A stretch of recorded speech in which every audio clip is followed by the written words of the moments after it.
Bonjour et bienvenue sur Boulevard BD. Aujourd'hui, un certain Daneri. Flic ou détective? Honnête ou borderline?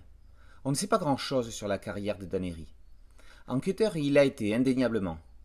Aujourd'hui, dans la force de l'âge, l'homme offre, ou plutôt vend, ses services à ceux et celles qui ont des mystères à résoudre et ou des comptes à régler.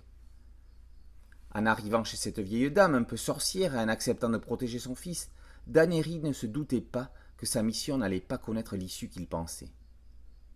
Daneri connaît les truands pour les avoir fréquentés. Il les côtoie ou les combat avec les mêmes armes, la même impassibilité, la même noirceur.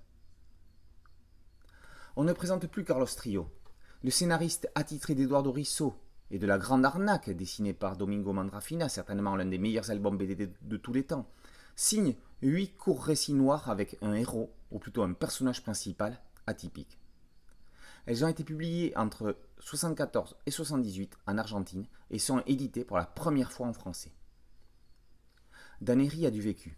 C'est un homme meurtri par les blessures de son passé, que l'on ne connaît pas, mais que l'on peut lire sur ses rides et dans ses cernes. Dans un contexte argentin post-Perón, le pays sombre dans une dictature sanglante, une anarchie où chacun impose ses règles.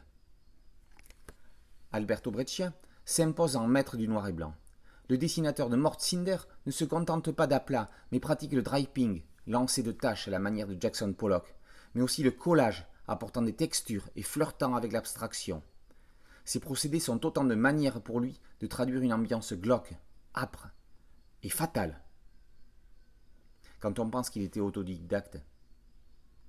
Daneri est aussi l'occasion pour Breccia de donner un côté politique à sa bibliographie et de revenir sur son enfance à Buenos Aires, dans le quartier de Mataderos, lui, l'artiste uruguayen.